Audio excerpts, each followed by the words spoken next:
se a gente puder inspirar uma, já valeu de tudo, né?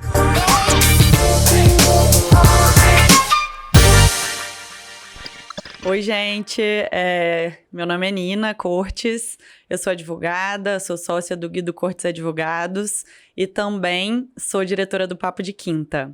Bom, hoje a gente está aqui com uma convidada super especial, que é a Flávia Gama, fundadora da Chocolateria Brasil, está à frente da chocolateria. Ela é chefe patissier e chocolatier há 15 anos. Fundou a chocolateria há 11 anos, certo, Flávia? E desde que ela inaugurou a chocolateria, essa loja não para de crescer.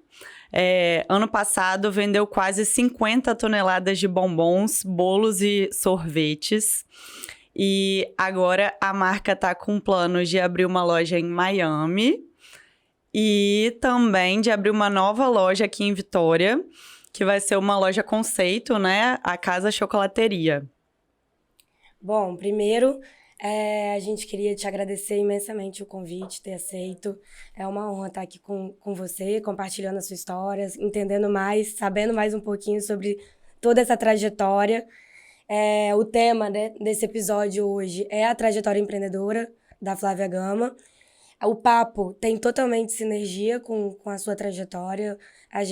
Nós somos um grupo que começou em 2018, que é voltado para fomentar o empreendedorismo e a liderança feminina de jovens mulheres, enfim. Acabou que a gente hoje já tem um pessoal aí dentro do Papo de Quinta que vai de 20 anos até uns 50 e poucos anos, então tem bastante variedade de experiências, de pessoas que eu acho que tem mais de 20 hoje, né, meninas de atividades, de ramos de atividades diferentes dentro do papo. Então, tem tudo a ver, aprender um pouco com você, com a sua história, com a sua trajetória. Que é uma referência pra gente, né, Ju? Que é uma referência pra gente, exatamente. Que a gente tá sempre buscando trazer histórias de mulheres que nos inspiram, né? Que mostram esses valores do empreendedorismo, da liderança, e você com certeza é uma dessas mulheres. Nossa, que responsabilidade! Não, e isso que a Nina falou tem tudo a ver, porque assim, às vezes a gente passa, né, o dia a dia e esquece de conhecer histórias de mulheres, né, que passaram por uma trajetória, né, de desafios. Empreender é um desafio, principalmente aqui no Brasil. Tanto é que no grupo a gente tem um ciclo de leitura e um dos livros é voltado diretamente para a gente aprender uma biografia de uma mulher, para que a gente possa nos inspirar cada vez mais e conhecendo histórias que a gente vai se inspirando, vai aprendendo, né, a melhorar, enfim, como pessoa e também na nossa vida profissional. E aí eu queria saber de você, Flávio, como que foi esse caminho que você percorreu aí? Teve alguma transição de carreira para migrar totalmente para o mundo do chocolate? Conta pra gente um pouquinho. Assim, meninas, primeiro, obrigado pelo convite. É um prazer estar aqui. E se a gente puder inspirar uma, já valeu de tudo, né? Então, assim, a minha história é uma história um pouco engraçada, porque eu nunca pensei em fazer nada de doces, nunca pensei em entrar nesse ramo. Meu pai tinha um sonho que eu fosse... Eu sempre fui muito mandona, a verdade é essa, autoritária, assim, né? E meu pai, ele falava que eu ia ser delegada, que eu ia colocar jeito no mundo, que eu ia ser uma juíza, uma promotora, alguma coisa assim. E acabei fazendo administração, depois me casei, tive minhas filhas, né? Que elas hoje estão com 24 anos, são gêmeas. E depois, quando elas estavam pequenas, eu resolvi fazer direito. E aí foi a felicidade do meu pai, né? Porque eu estava onde ele queria. Mas antes disso, eu fiz um concurso público, era funcionária pública. Mas eu nunca fui muito feliz nisso, sabe? Assim, eu tenho uma inquietude, eu tenho uma coisa assim de ir para frente, ser proativa. E às vezes quando você é uma funcionária, às vezes você não consegue delegar tanta coisa, você às vezes não consegue tomar certas atitudes, tomar decisões, eu sou um pouco inquieta. Fica travada, né? No setor público, então, principalmente, né? Isso é complicado. Exatamente. A proatividade não é tão bem vista, né? Então, isso sempre me incomodou um pouco. Mas, voltando na minha infância, eu desde pequena sempre amei fazer doces. Então, assim, meu primeiro bolo eu bati com 8 anos de idade, com a minha mãe. Então, na época, quem estiver assistindo aí vai ver, na Estrela tinha umas batedeirinhas de brincadeira que elas batiam de verdade, com pilha, tinha liquidificador e tudo. E minha mãe comprou pra mim. E aquilo ali eu achava o máximo, eu achava que eu realmente estava cozinhando. E a minha mãe, ela dividia a massa em tantas vezes lá pra poder caber na vasilhinha da minha batedeira. E ela batia mesmo. Eu tenho essa batedeira até hoje lá no escritório. Ah, que legal. E aí ela arranjava uma forminha pequenininha. Ela colocava a massa do bolo, assava o bolo grande dela e eu assava o meu pequeno. Então, todo final de semana lá em casa tinha um bolo. A gente morava em Maruípe e a nossa rua era sem saída. Então, todo mundo brincava lá na nossa casa. É uma casa grande. Então, a gente brincava na parte de baixo da casa e ficava ali, era o quartel-general das brincadeiras. Mas todo sábado tinha um bolo da minha mãe para toda a criançada da rua. E aí, depois eu comecei a querer fazer os bolos. E aí, eu comecei a fazer os bolos todo sábado. Minha mãe já fazia e eu deixava o bolo do sábado e já queria fazer a sobremesa do domingo. Era a vida toda assim. Depois, lá assim, pelos meus 10, 11 anos, todo mundo comia, gostava, era sempre um bolo de chocolate com cobertura de brigadeiro de chocolate.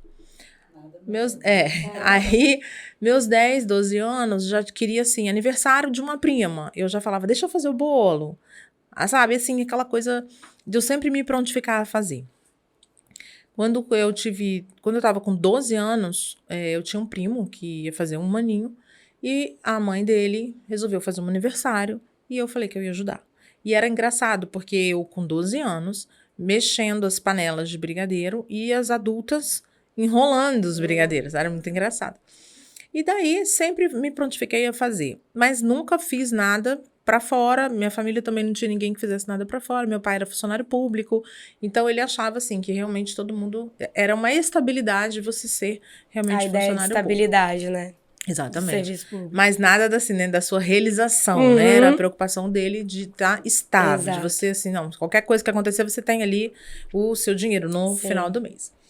Enfim, depois eu tava com, deixa eu ver, uns 28, mais ou menos. Acho que uns 28, não, tem mais, 30, deixa eu ver. A loja tem, gente, deixa eu pensar. Não sei, uns 14, 15 anos atrás, não preciso falar a minha idade, né? Mentira. Uns 15 anos atrás, eu tava super infeliz no final do curso de Direito, eu via que não era isso que eu queria. Eu continuava trabalhando como funcionária pública, mas eu estava muito infeliz, porque eu estava aquela parte de fazer estágio para formar e tudo, e assim, eu ia para estágio, eu estagiei na Vara da Família, e eu assistia, assim, cenas horrorosas, então eu não estava feliz, eu falei, cara, não é isso que eu quero para minha vida, não tô feliz de jeito nenhum, e eu já buscava alguma coisa, assim, que me deixasse melhor. E aí eu comecei a entrar, assim, numa de ficar mal. Eu fiquei com depressão mesmo, tá? Tive um problema nos pés e tal. Parecia, assim, que eu não queria sair daquele lugar, sabe? Era seu corpo te dizendo que, Sim. Flávia, sai dessa. Exatamente. Aí fui no psicólogo, fui ao médico e tal, não sei o que. O médico falou, você tem que fazer uma terapia ocupacional, você tem que fazer alguma coisa que você realmente goste. E aí minha mãe sempre fez muito artesanato, minha mãe é uma artista, pinta, borda, pinta porcelana, tela, costura, faz tudo sem imaginar. Aí eu comecei a fazer biscuit e achei aquilo máximo e descobri que eu tinha um talentozinho para arte.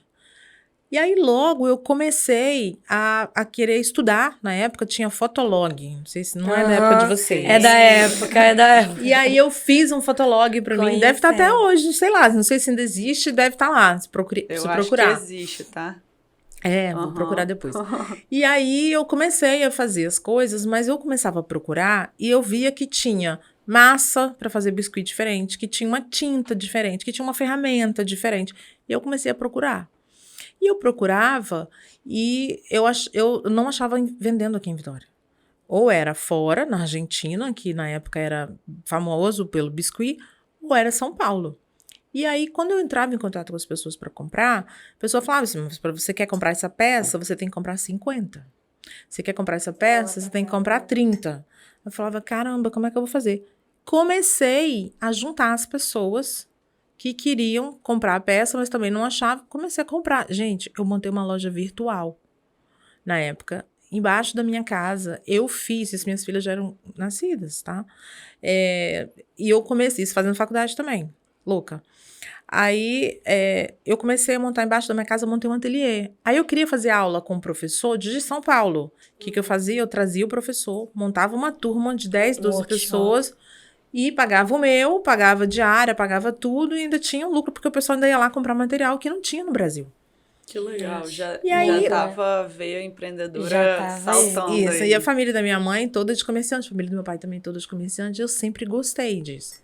E aí, depois, no final, eu vi, assim, era um trabalhão, uma coisa que não dava um retorno e tudo, mas um retorno grande, né, um retorno bom. E aí, acabou que eu conheci, tinha um amigo nosso lá em casa, que também era artista, ele também veio de São Paulo para dar aula, e ele falou, era aniversário de alguém da família, eu tava lá na cozinha, meus pés ainda já estavam melhorando, e eu tava lá na cozinha, e eu feliz, fazendo bolo da família, e ele falou assim, olha aí o que você gosta de fazer. É bolo, doces, você tem que fazer. Aí eu falei, tá, como assim? Não, você tem que fazer bolo para vender. Eu falei, você tá doido? Meu pai, quando eu falei que ia fazer biscuit, meu pai falou que me matava. Agora, se eu for, meu pai vai falar que eu tô louca.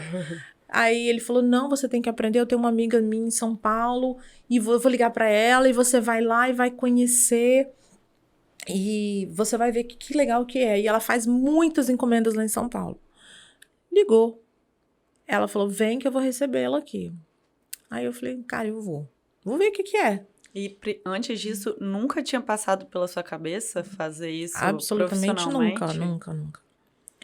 Aí eu falei, tudo bem, vou fazer. Fui pra casa dela, fiquei lá na casa dela 10 dias. Na casa dela. E comecei a ver as encomendas dela, bem casada e tal. Eu fiquei louca com aquilo, né? Aquele monte de bem casado, um monte de bolo, um monte de doce, não sei o que. Eu falei, cara, que negócio legal. Eu não queria ir embora. Aí passei, fui na rua lá, que ela comprava as coisas, trouxe o material para fazer bem casado, que eu tinha aprendido. Cheguei em casa, num sábado, lembro como se fosse hoje. Fiz um tabuleirinho de bem casados. E para as minhas filhas comerem e tal.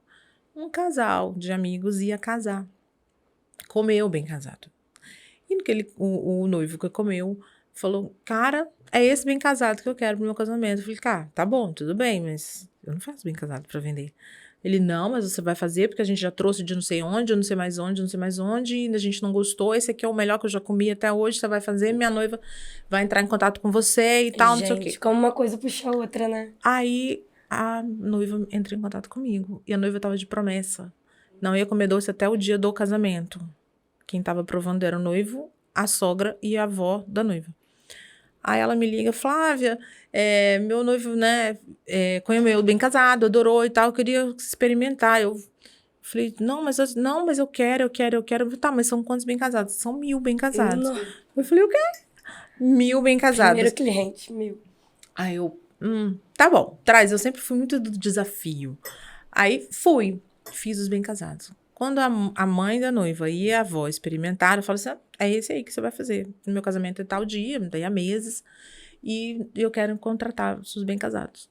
Eu falei, tá, agora o que eu vou fazer? Fui pra rua, comprei forno, comprei tabuleiro, comprei não sei o quê, e comecei. E aí, comecei a fazer algumas coisas pra fora. E eu era convidada desse casamento, que era de um casal amigo nosso. Fui ao casamento, mandei fazer etiquetinha com o meu telefone, falei, vamos ver o que vai dar. Voltou com uma lista de encomenda. Gente, telefone. Eu comi o bem casado, é maravilhoso, não sei o quê, porque o bem casado que eu aprendi, o doce de leite é feito. A gente faz o doce de leite lá na loja. Então, assim, as pessoas ficaram doidas com o bem casado, e aí começou o bem casado. E aí começa assim, né? Eu tenho uma pessoa que fez bem casado, vai para um casamento, e aí começou a chegar encomenda. E aí eu comecei a pesquisar, assim, meu pai surtou. Meu pai falou assim, eu não tô acreditando que você vai esquentar a barriga no fogão pra fazer doce pra vender. Eu falei, pai, mas eu tô feliz. Aí ele, não, minha filha, pelo amor de Deus, você ia ser delegada, lembra? Você ia ser juíza, lembra? Eu, pai, mas é isso que eu quero. Enfim, na época eu não tive, assim, né, ele ficou, não vou falar que ele ficou triste, mas ele ficou assim, meio, poxa, né, na época era virar doceira. né? Eu acho que eu tô ouvindo você falar e pensando aqui como que é importante a gente ouvir as nossas vozes internas, né? E às vezes se fechar mesmo para as coisas de fora que vêm, porque às vezes tem pessoas que oferecem algumas resistências, mas é uma resistência de outra pessoa, não é nossa, né? A gente tem que ouvir o que o nosso coração tá dizendo. O que faz o olho brilhar. Que faz bem pra gente, né? Exatamente. E aí, comecei. E aí, as pessoas queriam bem casado, aí elas queriam bolo. E aí, 2010, mais ou menos, surgiu o boom da Maria Brigadeiro, lá em São Paulo. Não sei se vocês já ouviram falar, mas ela foi a pioneira de fazer brigadeiro com chocolate belga. E ela trouxe a história do brigadeiro gourmet para o Brasil, né? Assim, começou a trazer o chocolate belga para o Brasil. E eu conheci lá em São Paulo. Eu falei, cara, eu vou fazer isso aqui em Vitória, porque eu sempre procurava fazer com o que tinha de melhor de ingrediente. Aí, quando eu conheci o chocolate, eu entrei em contato com a empresa. Eu falei, aqui em Vitória não tinha ninguém que vendisse chocolate. Aí, entrei em contato, eles, não, a gente vende para você, mas vocês têm que comprar quantidade. Eu falei, caramba, mas tudo bem. Fui comprar. Comprei e comecei a fazer os brigadeiros. Eu falei, Isso tá bom, tudo era tudo ainda bem. na sua casa. Embaixo da minha casa. Aí eu falei, agora, como é que eu vou vender? Para quem que eu vou vender? Eu não tenho loja. O que que eu vou fazer? Como é que eu vou mostrar esse trabalho meu, diferente, que dá para fazer para casamento? Eu já fazia, assim, tinha final de semana que a gente tinha 6, 8 casamentos. Aí você vai... Não tinha rede social ainda, Não, né? E aí você fazia assim, 300, 400 bem casados para cada festa. Então era assim, pulando sábado, era pulando de cerimonial em cerimonial. Já era coisa beça, né? Era muito bem casado. Era só você, Flávia? Você já tinha uma Não, ajuda? aí eu peguei a moça que trabalhava na minha casa. Minhas filhas, eu estudava de manhã, à tarde eu trabalhava. As minhas filhas ficavam em casa às vezes de manhã, ajudavam a bater bolo. Isso sim, com 11 anos de idade. Trabalho infantil. Exploração infantil. Aí batiam bem casado e aí eu comecei a ter pessoas assim para me ajudar. 2 pessoas, eu cansei de vir à noite dando lacinho bem casado. Cansei. Hoje eu dou laço, você me der um laço assim, gente. Eu faço de olho fechado, tranquilo. Aí eu falei, bom, tá bom, o que eu vou fazer agora? Eu falei, já sei. Quem que orienta a noiva para contratar as coisas? Cerimonialista. Então, eu vou atrás de uma lista de cerimonialistas. Fui atrás de uma pessoa que tinha até nem faz mais hoje, mas ela fazia uma feira de noivas e tal. Eu falei assim, quem são as melhores aí? Me manda aí. Aí ela me mandou uma lista, acho que na época devia ter umas 10. Eu mandei fazer uma caixa tipo assim, porém toda de madeira, pintada à mão, uma coisa mais linda. Aí peguei, fiz 25 sabores de brigadeiro, fiz uma caixinha com 25 sabores, cada um de um sabor. Mandei uma cartinha e uma caixa pequena com os bem casados também. E entreguei na portaria da casa de cada pessoa. Sério, gente. Eu cheguei no ateliê, o telefone começou a tocar. E aí, Flávia, tudo bem? É fulano de tal, recebi sua caixa. Menina, que coisa linda, que capricho, que isso, que aquilo. Olha, você faz para casamento? Eu falei, faço, claro. Então, eu tô com uma noiva, eu quero levar aí. E assim foi, gente. Foi assim, começou. Aí eu falei, caramba, vai dar certo. E comecei a fazer casamento. Aí as pessoas começavam a pedir chocolate. Eu só fazia brigadeiro. Aí chegou um belo dia, uma amiga minha, que é colunista de jornal, na época, né? Todo mundo, né, ainda lia muito essa coisa de jornal papel, né? Conversando comigo, ela falou assim, Flávia, você precisa ter uma loja, né? Assim, como é que tá as coisas? Na época o nome era Confeitagem. Aí eu falei, tá legal, mas o que tá acontecendo? Eu faço os doces do casamento, entrego, e aí quando os noivos voltam de viagem, eles querem uma caixinha. E eu falei que eu não vou fazer caixinha, porque a gente só faz encomenda, geralmente as encomendas eram só sexta e sábado. E então assim, mas você tinha que ter uma loja. Eu falei assim, quem sabe, né? Um dia eu abro uma loja, eu tô pensando em abrir uma loja e tal. Mas onde seria? Eu falei, tem que ser na Praia do Canto, né?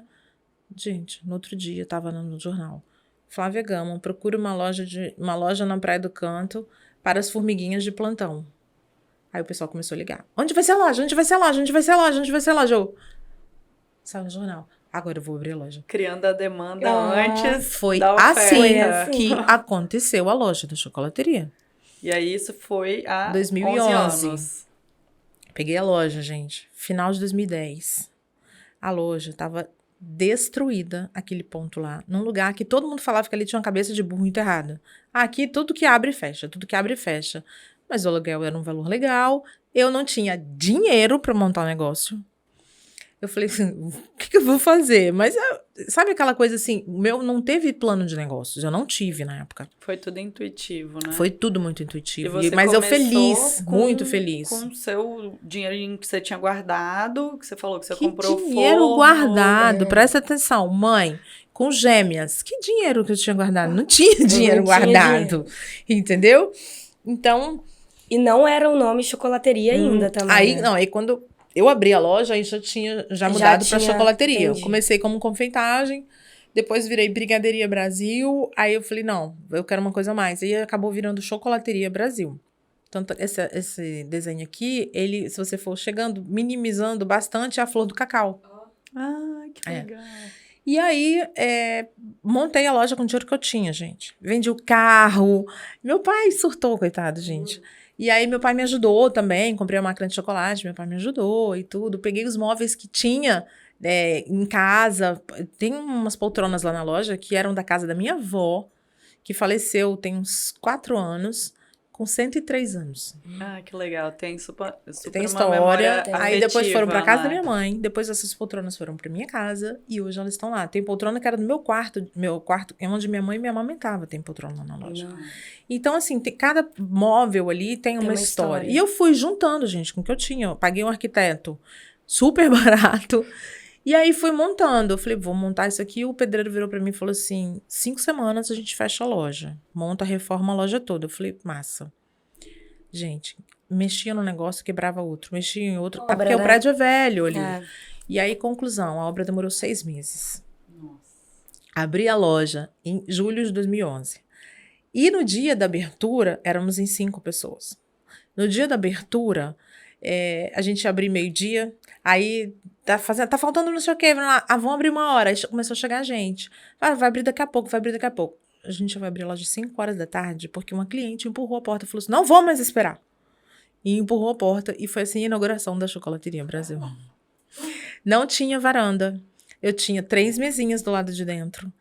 E a ideia era que as pessoas não ficassem sentadas, que elas fossem lá comprar e ir embora. Era mais assim, vou lá buscar um chocolatinho. E aí virou essa coisa que tem hoje. A gente fechou varanda, botou mesa, e é fila no domingo, fila no sábado, graças a Deus. E já tá com planos de abrir uma loja fora do Brasil. Fora do Brasil. E uma loja nova aqui em Vitória também. E uma loja 2023, 2024 em São Paulo. Conta um pouquinho pra gente desses planos. Então, coisa de louco também, né? Hoje eu tenho uma filha, a Isadora, que ela puxa um pouco o meu pé, porque eu sou uma pessoa muito sonhadora. Lógico, a gente tem que, depois de tanto tombo, você entende um pouco, você começa é agora, tá na hora. Mas eu sempre fui uma pessoa muito segura. Eu acho que talvez a gente já estivesse com um modelo de franquia, talvez a gente já estivesse com várias lojas em outros lugares, mas eu tenho uma preocupação muito grande com a qualidade. Com a qualidade, né? Então, assim, hoje, se eu der um passo, eu vou dar um passo com muito mais precaução, vou dizer assim, que eu fico mais preocupada hoje. Antigamente, acho que eu tinha mais coragem, assim, hoje, porque talvez, assim, o que desse ia dar, não tinha, assim, se eu errasse, tudo bem. Hoje em dia, você dar um passo e errar já é mais difícil, porque você tem um nome por trás, você tem muita responsabilidade. São muitas famílias que estão ali com a gente. Sim. Então, quantos funcionários você tem hoje, eu comecei Flávia? com 5, hoje a gente tem 30. E no final de semana, às vezes, a gente tem 40, 45, depende das quantidades de festas, a gente tem 50. Então, assim, é muita responsabilidade. Sim, não, estabelecer um padrão também de qualidade para esse volume, né? É muito difícil, imagina. E deve ser bem sazonal também, né? De épocas você deve precisar contratar mais gente. Agora, né? Natal a gente precisa Natal, contratar, Páscoa a gente precisa contratar. Mas a gente também tem um nicho que é formatura. Então, formatura a gente faz muita festa e as festas são muito grandes. Então, janeiro todo, apesar de janeiro ser um mês mais tranquilo, porque não tem Natal, não tem Páscoa, mas é um mês de muita produção. Então, a gente fica praticamente o ano todo, porque fevereiro começa a acalmar e você começa a produção de Páscoa. Aí vem março, produção tá matando. Abril, aí acabou abril, mês de maio, que é o mês das noivas, e o mês da Dia das Mães. Então, é um mês que a gente produz muito. Aí vem junho, Dia dos Namorados. Julho é férias escolares, a loja tá sempre cheia, Não Dia dos para. Avós. Agosto, Dia dos Pais. Então, assim, E não precisa de muito motivo pra comer Pra chocolate. comer chocolate, pra comer chocolate. entendeu? Comer chocolate é bom. exatamente. Então, acaba que a gente tem uma produção muito grande. E aí, o que aconteceu essa história da loja? A gente sempre via que os finais de semana estavam muito apertados na loja. A gente sofre muito porque eu sou uma pessoa assim. Eu fico preocupada quando eu vejo lá na loja que o cliente está lá fora, ansioso, querendo entrar, e tem um cliente sentado. Aí eu fico, ai meu Deus, que nervoso. Eu fico nervosa pelo cliente. E aí surgiu a ideia da gente arranjar um espaço maior para colocar até uma parte da produção, porque a gente está muito apertado de produção ali. E aí acabou que surgiu essa casa, onde a gente primeiro ia montar a fábrica com a loja. Depois, a gente começou a colocar com o arquiteto o que ia ser. Ah, vai ser isso, vai ser aquilo. Depois a gente desenhou tudo, com a demanda que veio aumentando, a gente falou, vai nascer apertado. E agora, o que a gente vai fazer? Então, a gente está fazendo 2 obras ao mesmo tempo agora, que a gente tem uma fábrica que a gente está construindo de uns 800 metros quadrados. Uau. E a gente tem essa casa, que é a casa chocolateria, de uns 900 metros quadrados. Que é onde a gente está com 2 obras hoje. A gente começou no meio da pandemia. 2 obras grandes. A louca. Começamos 2 obras no meio da pandemia. A fábrica a gente deve mudar para a fábrica início de... Acho que final de janeiro a gente muda. E a loja deve inaugurar em março. Mas foi assim, no meio do caminho. A gente fez o projeto todo da casa, depois no meio do caminho a gente mudou. Então, eu atrasei, teve pandemia, teve muita coisa. Mas então a gente tem esses 2 projetos, que é a fábrica e a loja. Hoje eu não consigo abrir a loja sem mudar minha produção, porque realmente a gente está muito apertado de produção, não consigo. E veio a questão da loja, da proposta da loja em Miami. A gente tem muita solicitação de franquia, muita. Mas eu sempre muito preocupada com essa questão da qualidade. E não existe ainda franquia, né? Não existe franquia, não sei nem se vai existir franquia. Mas a gente tem um projeto de trabalhar em alguns pontos do Brasil ou fora, em que a gente consiga ter pessoas, sócios operacionais, que vão cuidar com a gente. A gente vai produzir lá também, a gente vai mandar funcionário daqui para lá, vai treinar, né? Então, lá em Miami a gente já tem a pessoa que vai operar lá. A gente já está em processo de contratação, de escolha de ponto, algumas coisas assim. Então, acredito que até final do ano que vem a gente consegue inaugurar a loja lá. E tem um projeto caminhando com uma loja em São Paulo. Mas aí eu tô assim, né? Que é tanto projeto, é tanta coisa. Muita tomada de decisão, né? Eu tô pensando assim, primeiro eu preciso abrir a fábrica. Abrir a fábrica, agora respira e já vai direto na loja. Aí vai pra loja e acabou, tá andando, aí a gente parte pra questão de Miami. Depois a gente vai pra São Paulo. Então acho que São Paulo vai ser... muita coisa mesmo acontecendo, né? Muita coisa. Mas eu tenho uma mocinha lá que me ajuda muito. É isso que eu ia perguntar. Você tá só você na gestão... Ou você tem alguém contigo na gestão? Não sei se você tem algum sócio. Não. Minha filha hoje, ela que responde a parte financeira, a parte de puxar minha orelha, porque eu adoro gastar, né? Eu não posso ver uma máquina que eu quero correr. É uma máquina! Então, quantos anos ela tem? 24. Que legal. E então hoje ela que fica nessa questão da gestão, assim. Hoje eu fico mais responsável pela criação de produto, um treinamento de funcionário. Hoje essa é a parte que eu mais atuo na empresa. Questão de tudo que for, pagamento, recebimento, eu falo assim, tudo Isadora, não quero nem saber. Eu quero ser feliz. Mexer com dinheiro, gente, pra que mexer com dinheiro se eu posso mexer com chocolate? Me fala. Então, não quero.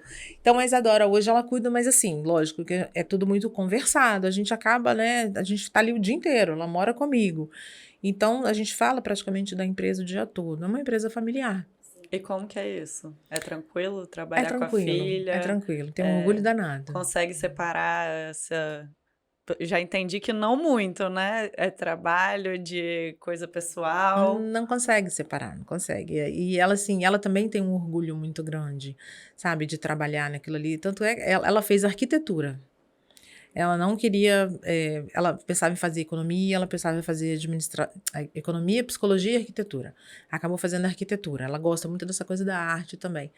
Mas no meio do curso ela falou, mãe, não é isso que eu quero. Mas finalizou o curso e tal, e começou a trabalhar comigo. E hoje ela fala que ela não se vê fazendo outra coisa. Ela tá ali. Então, assim, hoje ela fica na parte da gestão, de tudo. E eu fico mais na criação. Então, por exemplo, cardápio de Natal, cardápio de Páscoa, treinamento, compra de material, o que vai usar, o que não vai. Então, tudo comigo. E o restante fica com ela. Flávia, você estava falando da criação, né? Que você fica mais na parte de criação de produtos. Como que, dentro desse equilíbrio de pratos, de obras, de, enfim, inúmeras questões vindo à tona aí, como que você se inspira, assim? Desde o início, lá atrás, quando você estava começando e entrou em contato com as cerimonialistas, você falou que fez a caixinha toda... Como que é seu processo criativo, assim? O que te inspira hoje? Cara, é muito louco.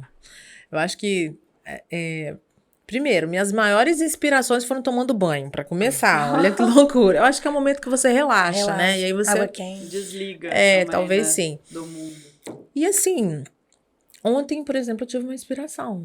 Eu tava no sítio da família do namorado da minha outra filha, e fizeram um amigo em comum, eles fizeram um jantar, e ele, cara, fez um caramelo, um gengibre caramelado. Imagina, é uma coisa assim, você não imagina. Inusitada, né?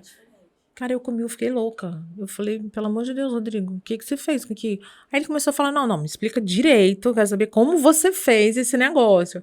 E aí ele começou a misturar com uma coisa, misturou até com farofa. Ontem ele fez uma farofinha com bacon, ele fez uma feijoada e ele fez uma farofa com esse caramelo de gengibre. Conclusão, eu já fiquei pensando sábado e domingo nesse caramelo. Aí eu falei, cara, esse final de semana eu vou fazer um chocolate com caramelo de gengibre. Então, assim, vem das coisas mais... Dos detalhes. Sabe? Né? A pessoa... O brigadeiro de grana padano, que... Nossa, delícia, por sinal. Então... assim, gente, tem isso, né? Estamos aqui fazendo esse episódio recheado de chocolate. Pois é. Então, assim, o brigadeiro de grana padano... Eu sou apaixonada por queijo, minha filha é apaixonada por queijo, vamos misturar. Então, assim, eu tenho muito dessa história de... Você tá conversando e, de repente, você fala uma coisa, eu falo... Não desliga, gente. Não desliga. Então, às vezes, você tá conversando uma coisa e você fala... Poxa, acho que é legal de fazer. E aí, você acaba fazendo. Eu tenho muito disso, assim... Eu acho que eu sou meio travada. Também, né? Se você falar assim, toma um papel aqui, senta e cria um cardápio aí. Eu acho que eu sou meio travada. Eu acho que eu sou mais da intuição mesmo, do que tá... E os seus chocolates, né, as suas criações, elas não são só gostosas, né, Flávia? Elas são lindas também. Pra quem tá assistindo a gente... Quem é de Vitória já conhece, não, olha, né? Cuidado. Mas pra quem tá assistindo e não conhece a chocolateria ainda, olha a beleza desses chocolates, gente. Eles não são só gostosos, eles são lindos também. São lindos. A gente come com esse já é pra Copa. De verde e amarelo. A gente come com os olhos, né? Então, come com os olhos. A gente tem que ter uma preocupação muito grande com a questão do visual.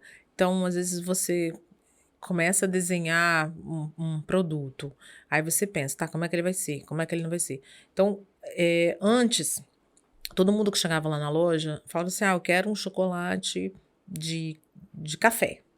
Então, sempre tinha ali, o funcionário tinha ali a cor do chocolate de café. Então, se você contratasse para o seu casamento, se o chocolate era rosa, ele ia ser rosa. Se o chocolate era verde, ele ia ser verde. De um tempo para cá, a gente começou, tudo hoje em dia mudou, né, gente? Paleta de cores do seu casamento, paleta de cores. Então, a gente começou a adaptar os chocolates com a paleta de cores da festa. Então, hoje em dia é uma febre. Qualquer chocolate a gente personaliza na paleta que você quiser. Então, virou uma febre hoje. A noiva contrata, ela já manda paleta de cores. É um diferencial mesmo da chocolateria, né? É porque você consegue realmente personalizar. A gente faz... Por exemplo, a gente teve uma noiva que a família dela tinha café. E o noivo dela é de Minas e ama queijo com goiabada. Então, o que a gente fez? Eu pedi para ela trazer o café dela, da fazenda, ela torrado, aí a gente moeu o café e eu fiz um brigadeiro de café e um chocolate de café para ser servido na festa de casamento. E ele trouxe queijo e goiabada lá de Minas. E a gente fez um brigadeiro de grana padano recheado com goiabada. Então, assim, vai muito do que a pessoa gosta. A gente já atendeu um casamento que eles fabricavam cachaça. Então, a gente fez um sorvete de caipirinha. Ai, que demais. Então, assim, vai muito do que você... Eu acho que você tem que pensar... Eu acho que eu sou muito apaixonada por isso. Eu falo que, às vezes, eu tô em casa e eu falo assim, eu vou passar na loja rapidinho, só pra ver como é que tá. Não adianta você querer só olhar na câmera. Eu gosto de chegar lá, porque a ideia, quando eu montei... até os móveis de serem lá de casa e tudo, era que fosse uma extensão da minha casa, era uma sala, era essa a minha proposta, né? Então, eu gosto de chegar na loja, conhecer os clientes. Gente, eu tenho um cliente que eu fiz o aniversário de 15 anos, fiz a formatura, fiz o casamento, e agora vou fazer o chá de bebê. Toda a Então, história assim, é engraçado, dos porque... momentos especiais marcados. Exatamente. Eu tenho um cliente que foi lá na loja grávida, ia lá o neném no bebê conforto, hoje a criança tá desse tamanho, tia, sabe? Então, assim, é como se eu estivesse ali recebendo os convidados. Sim, e essa flexibilidade fez toda a diferença, né? Porque é a festa da vida, assim, principalmente um casamento. Você tá ali todo preocupado, com tudo nos mínimos detalhes. Então, realmente faz toda a diferença. Eu brinco, assim, que aniversário você faz todo ano. Apesar de você não ter... Eu não aceito, assim. Eu falo lá na loja que a gente não tem o direito de errar, né, com o cliente. Mas aniversário você faz todo ano. Se não ficou do jeito que você queria, você faz todo ano. Gente, casamento. Se der certo, é uma vez só, né? Se der certo, uma vez só. Apesar de que eu já tive casamento lá na loja 2 vezes com o mesmo noivo. Eu já tive casal que casou comigo, separou, depois casou de novo, cada um com noivos diferentes, e os 2 fizeram comigo. Eu falo, gente, troca o noivo, troca a noiva, mas não troca o fornecedor de chocolate, entendeu? Então, assim, isso é muito legal. Mas eu fico muito preocupada com essa história de a gente tem que acertar muito, tem que ser muito certinho pra gente.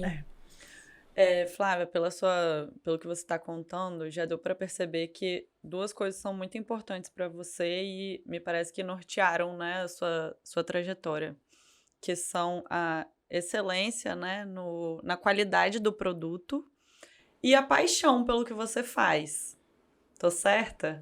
Paixão, de verdade. Tem mais alguma coisa?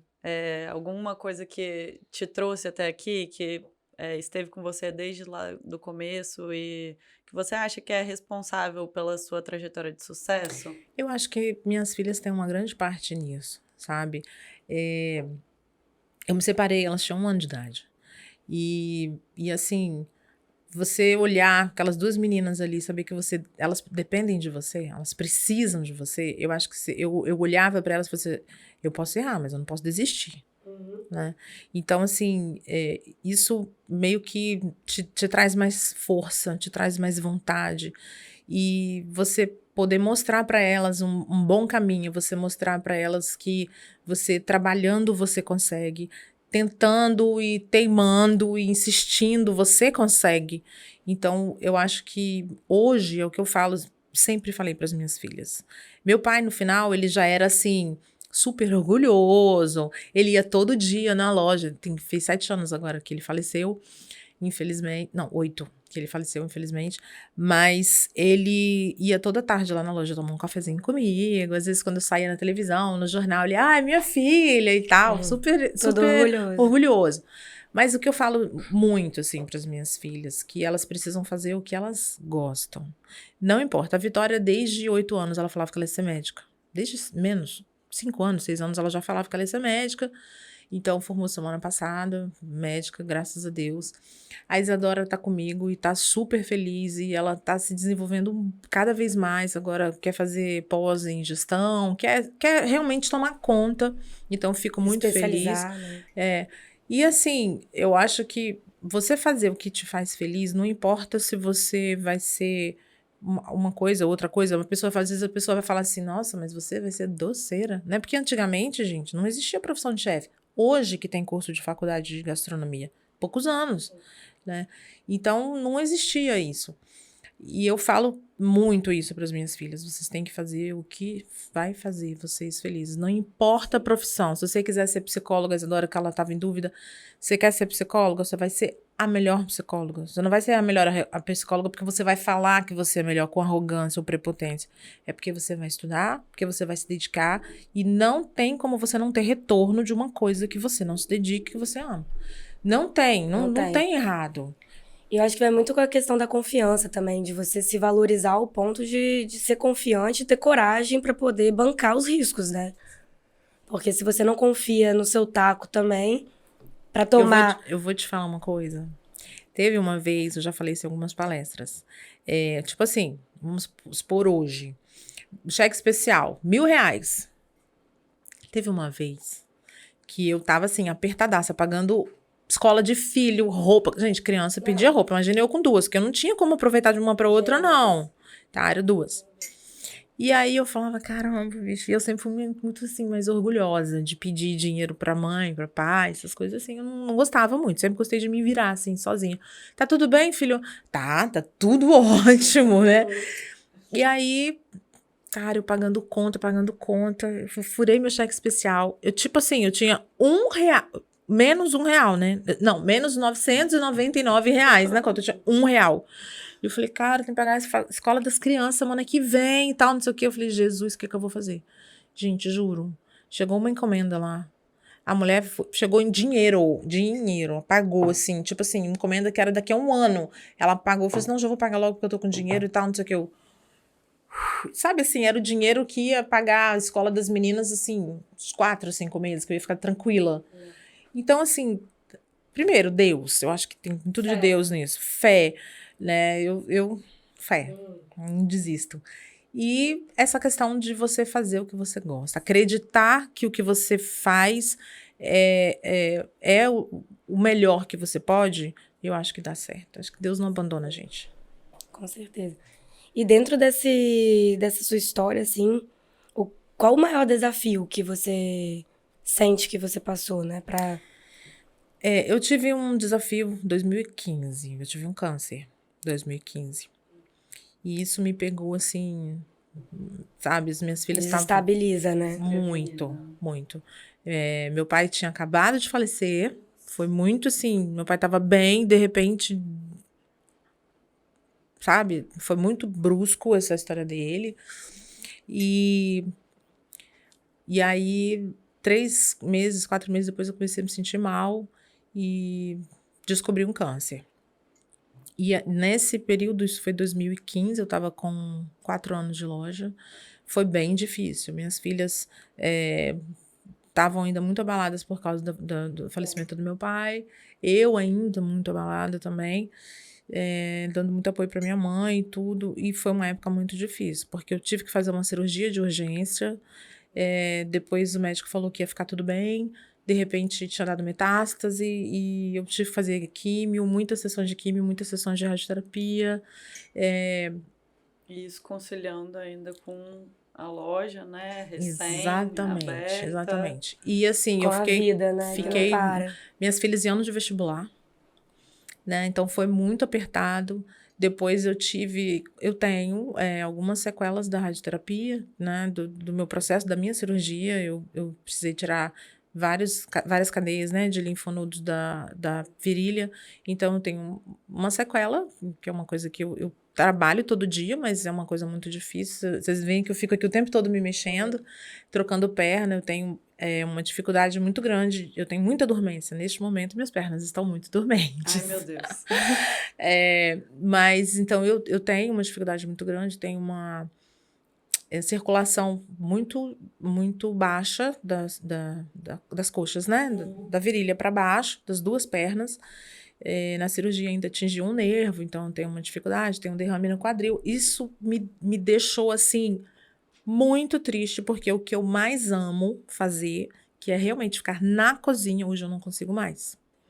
Por isso que eu falo assim, hoje eu fico mais na criação, me adapto mais, eu tenho uma estrutura física na loja, que é como se fosse um quarto, e para eu poder ficar com perna para cima, bolsa de gelo, uma bolsa de água quente, aí faz drenagem, fazer atividade física todo dia. Então, isso é uma das coisas que mais mexeu comigo, mexeu com minha cabeça. Não Muito, tem porque como, faço né, terapia realmente. todo dia, porque se você falar assim, o que que você quer fazer hoje? Né? Se um gêniozinho da lâmpada chegasse aqui e falasse assim, você tem 3 pedidos. Um deles, com certeza, seria falar assim, que eu possa voltar, chegar e falar assim, você vai trabalhar normal, você vai chegar na loja, vai trabalhar, você vai na cozinha. Esse é meu sonho.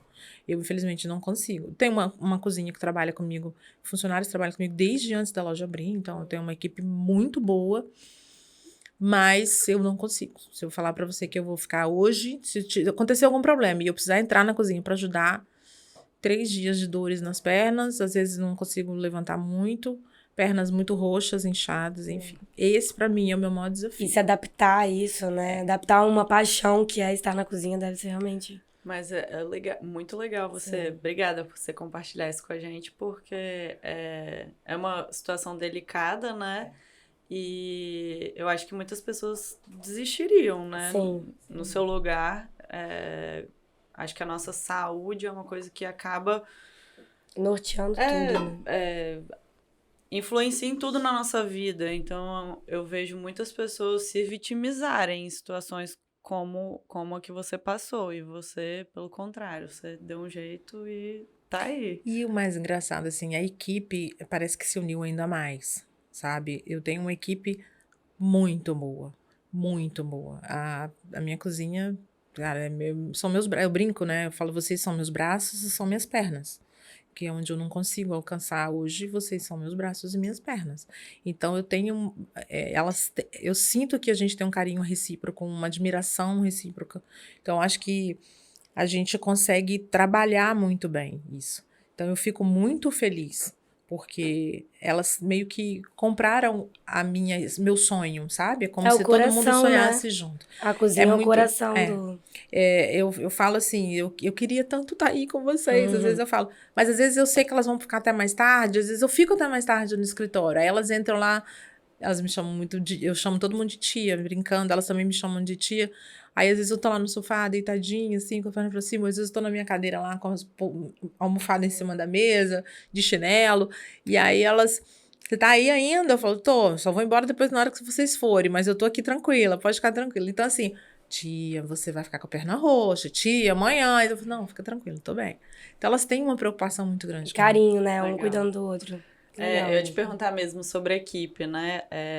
Porque você, como gestora da chocolateria, né? De uma equipe que você falou que hoje normalmente tem 30, mas em épocas mais cheias tem mais do que 30 funcionários. Como é que é exercer a liderança para você?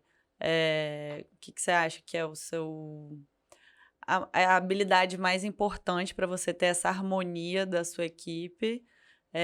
E o que você já fez algum tipo de trabalho para desenvolver a sua liderança? Se você fez, o que você fez? Um tempo atrás, eu até fiz um coaching. Hoje a gente tem uma empresa que auxilia a gente também, estou super satisfeita e tudo. Mas eu acho que comigo, eu sou meio assim, eu sou muito mãezona. Eu falo que eu sou muito autoritária, mandona, assim, mas eu sou muito mãezona. Eu gosto de ajudar todo mundo. Se eu ver que tem alguém passando mal, precisando de alguma coisa, eu vou lá e faço, ajudo. Então, assim, eu acho que elas veem em mim, muitas, elas falam assim, cara, eu não sei como é que você consegue. Você é Mulher Maravilha. Como é que você aguenta isso tudo? Mas eu acho que eu tento passar para elas que, cara, pode ser o maior problema da sua vida, mas elas vão conseguir. Principalmente a gente tem muita mulher. A gente tem um pouco mais de homem na equipe do atendimento, mas minha cozinha é 99% de mulher. Então, todas elas são mães, são esposas, têm filhos, às vezes não tem problema com quem deixar os filhos, tem muita coisa. Então, por exemplo, na fábrica agora, eu fiz questão, a gente teve que consultar o jurídico, inclusive, porque eu falei que eu queria, porque queria que na fábrica tivesse um espaço kids. Legal. Você, como assim, Flávia, você quer um espaço kids? Eu quero um espaço que, se a mãe... Geralmente as funcionárias, ou os filhos estão na creche, ou deixam na casa de alguém que vai tomar conta, ou Mas a às mãe vezes toma não tem conta. jeito, né? Aí, às vezes, o filho tá dodóizinho, não precisa levar para o hospital, mas assim, meu filho tá meio febril. Não tem quem deixar. Cara, na fábrica vai ter um espaço Muito para a mãe legal. levar o filho. E a gente vai deixar uma pessoa lá responsável e um espaço todo programado para isso, tapete emborrachado, com segurança, com brinquedo, com climatizado para tudo. Dentro da cozinha vai ter uma televisão com a imagem da sala. E a mãe vai poder, às vezes não era assim, não era, ela vai ter que ficar em casa só porque ela não tem com quem deixar, né? E aí o que eu preciso? Eu preciso dessa pessoa lá no dia. Eu não conheço um lugar aqui em Vitória precisa hoje. dessa pessoa lá trabalhando com tranquilidade, porque também não adianta ela ir e ficar com a cabeça. Exatamente. Então, assim, o que ela vai fazer? Ela vai falar, Flávia, eu vou levar meu filho hoje, a gente vai botar uma pessoa lá para tomar conta, e ela vai trabalhar tranquila, na hora do almoço ela vai ficar com o filho. Então, isso, com as pessoas que eu comento, eu falo assim, cara, que legal você fazer isso. Eu acho que se eu tivesse essa oportunidade, se eu trabalhasse num lugar que pudesse fazer, eu amaria. Né? Então, eu procuro sempre deixar a loja, a equipe, como se fosse uma família. As meninas brincam muito de fazer almoço lá na loja. Elas, dia tal nós vamos fazer um almoço. E cada uma faz uma coisa. Eu tô sempre junto. Eu gosto de participar das coisas. A minha filha... Você fez o desafio. Fiz o Eu achei desafio. muito Foi uma legal. bagunça esse dia. Conta pra gente como é que foi. Eu dei o ingrediente. Eu falei, vocês vão fazer... E quem vencer, eu vou experimentar, não vou saber quem fez. Quem vencer vai receber um prêmio em dinheiro e talvez vai entrar pro cardápio da loja. Gente, foi uma confusão naquela loja. E aí eu fui experimentando e foi muito bacana. Então, assim, isso anima a equipe, isso deixa a equipe motiva as pessoas, porque às vezes elas estão ali repetindo receita, né? E aí de repente, você deixa elas criarem. Faz com que a pessoa se sinta parte, realmente. Exatamente. Então, assim, eu deixo muito... Eu procuro sempre dar treinamento. Trago, pessoas de fora. Às vezes, no final de semana mesmo, teve uma chefe de gelatier que veio de São Paulo para cá para dar treinamento para os funcionários, para trazer novidades, para oxigenar também. Porque fico, às vezes, muito eu, né? Então, eu também quero que eles desenvolvam. E eu falo assim, quer fazer? Vão fazer. Se a receita for legal... vai trazer para a loja. E elas ficam numa felicidade, gente. Sabe? Então, eu acho que você precisa muito valorizar e humanizar. Porque aquela história de chegar ali, bater continência e falar, vim aqui, passei o dedo, trabalhei e fui embora. Eu sou aquela que eu chego lá na loja, minha equipe da cozinha, se tiver com a carinha diferente, eu sei que tem alguma coisa que não tá bem. Eu vou, chamo, vem cá, tá tudo bem? Não tá? Me conta, posso te ajudar? Porque não é porque... Esse é meu. Às vezes as pessoas falam assim, nossa, você tá muito boba. Você... Não é. Não sou eu que sou boba. É porque eu gosto, eu quero que a pessoa... Porque como eu amo aquilo ali, gente, é minha casa. Às vezes é mais minha casa do que a minha casa. Né? E eu quero que as pessoas que estão trabalhando ali sintam-se bem também. Então, às vezes elas tiram um panetone do forno, assim, ó. Ai, meus bebezinhos, que coisa linda. Eu tenho funcionários lá na loja que fazem isso. Conversam com bolo, conversam com brigadeiro. Então, eu fico muito feliz. E eu deixo, assim, pinturas, assim. Hoje em dia, eu falo, nós vamos pintar de azul e verde, nós vamos pintar de amarelo e azul. E eu deixo a criatividade deles. Já sabem mais ou menos como eu gosto de trabalhar e eu vou deixando fluir. Muito legal. E acho que a gente tá caminhando pro final, né, Ju? Nem deixei vocês falarem, né? Imagina, mas a gente veio aqui pra te ouvir mesmo, não foi pra gente falar, não. Eu queria saber, assim, quais características que você considera fundamentais para alguém que quer empreender? Alguém que está começando mesmo, do zero. O que você acha que... Por onde começar? O que você aconselha alguém que está iniciando a jornada empreendedora a observar, a tomar cuidado, a seguir? Eu acho que a primeira palavra que eu vou falar é resiliência. Eu acho que eu tive vários, não vou falar todos, mas acho que eu tive várias desculpas que eu poderia falar a desistir, né?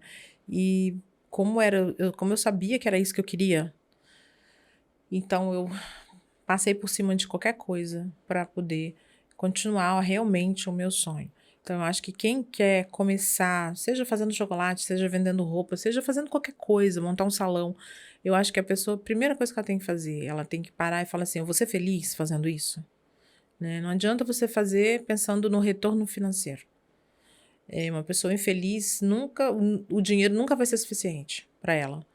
Né? Então, eu acho que a primeira coisa é essa, você precisa saber o que você quer. E depois você precisa estar preparado, porque nunca vai ser fácil.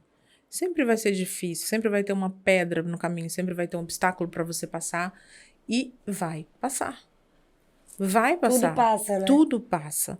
Então, você pode estar com um problema hoje, mas se você resolver aquele problema ali, você vai encontrar outro problema e depois na frente você vai encontrar outro problema. Então, eu acho que quando a gente para e fala assim, eu quero morrer fazendo isso que eu amo. Então, eu acho que você não tem que parar. As coisas vão acontecendo e você mira ali e vai. Então, a primeira coisa que eu acho que a gente tem que ter amor pelo que faz e se preparar para ser resiliente no caminho mesmo, porque muita coisa vai te fazer desistir, muita coisa vai tentar te tirar o foco, mas eu acho que hoje eu sei, assim, que o meu maior sonho é abrir a loja nova, inaugurar a fábrica, montar as coisas. Eu sei, assim, pô, Flávia, você tá quase 50, você quer fazer? Eu quero fazer isso, sabe por quê? Porque é meu sonho. Eu falei com minha filha, eu falei, Isadora, eu falei, filha, se não for o seu sonho, eu vou entender. Eu gostaria que você continuasse trabalhando comigo? Amaria. Mas se não for o seu sonho, por favor, eu quero saber. Porque eu vou procurar outra pessoa para tomar conta do que você toma. Mas eu quero que você faça, que você seja feliz, que você esteja aqui consciente que é isso que você quer tomar conta da sua vida. Então, eu acho que a maior dica minha é essa, você estar preparada, porque você vai passar por problema. É mesmo. Desafios sempre vão existir. Vão. E aí a maneira que você vai encarar cada um deles. As meninas muda falam tudo, que eu sou né? muito Depende otimista. de que lado que você olha. Eu sou muito otimista. Eu olho o copo mais cheio, né? Quase cheio, do que ele quase vazio. Sim. Eu sempre acho que as coisas vão se acalmar. Não, gente, tá com problema hoje, mas vai dar certo, vai dar certo. Então, eu tenho muito essa questão de ser otimista. E eu acho bacana. Eu pensar assim, as pessoas falam assim, ó, Poliana, né, síndrome de Poliana. Mas eu acho que se a gente precisa ter um pouco de otimismo, ter um pouco de fé. Se a gente não acreditar na gente, quem vai? E a gente precisa ter autoconfiança. Não, e faz toda a diferença no final do dia, né? A gente precisa, porque você começar o dia. Outra coisa que eu falo assim, gente, tenta parar de reclamar da vida. Tenta. Porque um ambiente que a gente inclusive tem feito treinamento lá, semana passada, eles falaram exatamente sobre isso. Uma pessoa que reclama, nossa, no seu dia hoje tá nublado, né? Aí tá nublado, mas tá fresco. Aí no outro dia tá sol, nossa, hoje tá calor, né? Aí no outro dia tá fresco, mas tá chovendo. Nossa, hoje tá chovendo, né? Então aquela pessoa, gente, ela contamina. Contamina qualquer outra pessoa. Então, se a gente pudesse ser a pessoa que vai contaminar positivamente, é maravilhoso. Eu falo que nós mulheres, a gente precisa se unir, não tem esse negócio de ser concorrente uma da outra. A gente precisa se unir, porque, gente, a gente tem que dar a gente dá conta de muita coisa. E hoje a gente também tem que dar conta do nosso profissional. Tem muitas mulheres hoje em dia que elas preferem ter o lado profissional desenvolvido do que o lado maternal, se vocês repararem. Primeiro, antigamente, não. Você era criado para ser mãe, né? Hoje em dia, eu falo com minhas filhas, vocês vão ser mães, mas primeiro vocês sejam independentes. Né? Então, como pessoa, né? Tendo filhos mais tarde. Né? Esperando se independência e tudo. Conquistar a sua independência financeira. Mas aí quem é que carrega o filho? Quem é que à noite vai amamentar? Somos nós, a gente é muito mais cobrado, a gente trabalha muito mais, a gente tem que ralar muito mais para tentar, às vezes, não ser melhor ou igual, para tentar ser reconhecida como quase igual ao homem. Então, eu acho que a gente precisa mostrar, sim, para que a gente veio. A gente veio e a gente tem a força, a gente tem o poder, então somos mulheres maravilhosas, nós somos mulheres maravilhas, todas nós. Todo mundo é verdade. A gente falou isso no nosso primeiro ou segundo episódio, né, Ju, do podcast. Se você não assistiu, vai lá. Volta. A gente teve um papo bem legal sobre isso. E engraçado que você tava falando de ser mandona, né? A gente teve o nosso encontro no mês de novembro com a Patrícia Seff. Ela tava falando. Mandona. Ela tava falando exatamente isso. Não somos mandonas, temos iniciativa. É outra perspectiva, né? E é uma coisa que a gente também falou nesse episódio, que algumas características que são bem vistas no homem são mal vistas na mulher. Como a proatividade, Sim. como a assertividade. Às vezes um homem se comporta dessa forma e ele é demais, um ótimo chefe, sabe orientar a sua equipe. E aí, se a mulher se comporta dessa forma, não é mandona. É autoritária, né? Rígida, inflexível. E é bom a gente... saber dosar isso. E a gente conversar sobre isso e trocar ideia para entender que, na verdade, não é ruim. É uma característica muito boa. E para os homens passarem a reconhecer dessa forma também, né? Difícil é isso, né? Mas a gente segue tentando. E até nós mesmos, né? Porque a gente, em vez de olhar só para o que o homem também tá pensando, a gente se olhar e não se reconhecer assim. reconhecer, né? Tanto é que às vezes tem homens que têm um pouco de medo de chegar perto de uma mulher assim, né? Nossa, essa mulher aí é muito... Né? Às vezes eles ficam meio receosos de chegar perto de uma mulher empoderada, né? Que a gente fala do empoderamento. Então, às vezes tem homens que pensam nisso também, né? Opa, aí tem... Né? Mas eu acho que é isso aí, a gente precisa mostrar, sim, a nossa personalidade, a gente precisa mostrar, sim, que nós conseguimos fazer tudo e conseguimos seguir em frente e tocar nos nossos negócios, a nossa casa. Eu tenho pessoas chaves, lógico. Eu tenho a moça que trabalha comigo há 14 anos na minha casa. Então, ela sabe muito mais da minha casa do que eu. Ela que faz compra do mercado, ela que, se precisar resolver um problema no rejunte do banheiro, é ela que resolve. Então, assim, lógico, a gente tem pessoas de tudo. Eu tenho uma outra que trabalha na loja comigo desde antes, eu falo que é minha filha. Os filhos dela, quando ela teve filhos, os filhos dela ficaram lá em casa, comigo. Né? Então, assim... É uma família mesmo, né? É uma família. Então, eu gosto muito disso. E eu acho que isso é legal você falar, porque mostra a importância da gente ter uma rede de apoio e saber delegar as coisas, né? Porque às vezes a gente quer concentrar tudo, a gente quer fazer tudo. E aí acaba não conseguindo fazer tudo porque não tem como, né? Já sofri muito, tá? A gente precisa... Eu sou virginiana. Perfeccionista. Meu armário é do branco até o preto. Tá? Da manga curta até a manga comprida. Meus sapatos, assim, rasteirinha, até chegar na bota. Entendeu?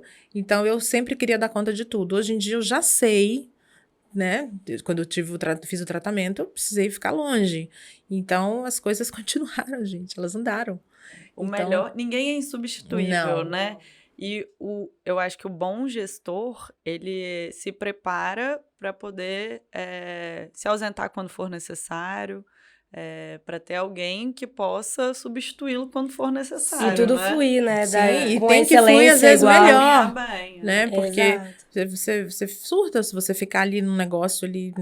Qual é a função do negócio? Você trabalhar, mas você também ter seu tempo de lazer, você ter seu tempo para a família.